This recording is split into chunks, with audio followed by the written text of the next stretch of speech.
scan this. Sovi is here. Let's level up. Solving this biology problem is super fast if you focus on the variables. We need to isolate the individual roles of these two specific proteins.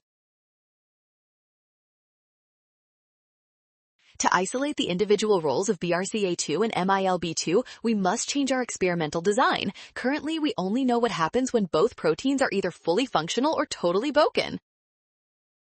The initial study compared cells with both proteins working against cells with neither working. This setup fails to show which protein is actually responsible for the successful production of the gametes. Testing conditions where only one protein is functional reveals their unique impacts. This makes option D our perfect next step.